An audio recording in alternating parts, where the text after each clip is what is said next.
Hi friends, பொங்கலுக்கு அடுத்து எங்கள் கிராமத்தில் 2 நாள் காம்படிஷன் ஸ்டார்ட் ஆயிரும். ஃபஸ்ட்டு ஸ்டார்ட் ஆனதே சைக்கிள் போட்டி தான். எங்கள் அண்ணன் பசங்க 2 பேருமே ஃபஸ்ட்டு வந்துட்டாங்க சைக்கிள் போட்டியில். அதுக்கப்புறம் பொண்ணுங்களுக்கு நடந்துச்சு.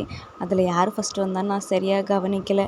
அப்புறம் ஈவினிங் ஆனதுக்கப்புறம் கப்புள்ஸ் போட்டியாக வைக்க ஸ்டார்ட் பண்ணாங்க. அதில் நானும் அவங்களும் போய் கலந்துக்கிட்டோம். எப்போவுமே நான் ப்ரைஸ்காண்டி போய் சேர மாட்டேன். எனக்கு ப்ரைஸ் முக்கியம் இல்லை, நாங்கள் 2 பேரும் பார்ட்டிசிபேட் பண்ணுறது தான் ரொம்ப முக்கியம். அதுக்கப்புறம் முட்டை போட்டின்னு ஒன்று வச்சாங்கப்பா. ஒவ்வொரு கப்புள்ஸையும் பார்க்கும்போது பயந்துக்கிட்டே நின்னேன்.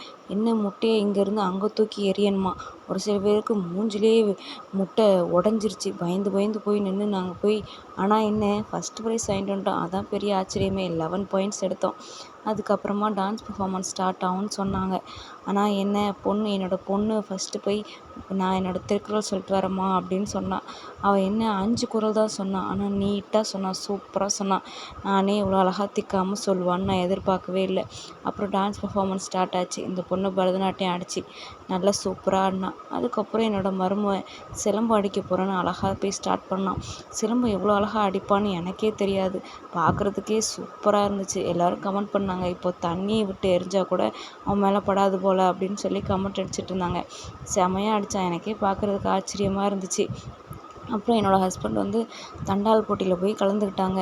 தண்டால் யார் ஃபஸ்ட்டு எவ்வளோ நிறைய எடுக்கிறா அப்படின்ட்டு அதில் போய் கலந்துக்கிட்டு அவங்களும் பார்ட்டிசிபேட் பண்ணாங்க. உங்கள் கிராமத்துலேயும் இந்த மாதிரி நடக்குமான்னு சொல்லி கமெண்ட்டில் சொல்லுங்கள்.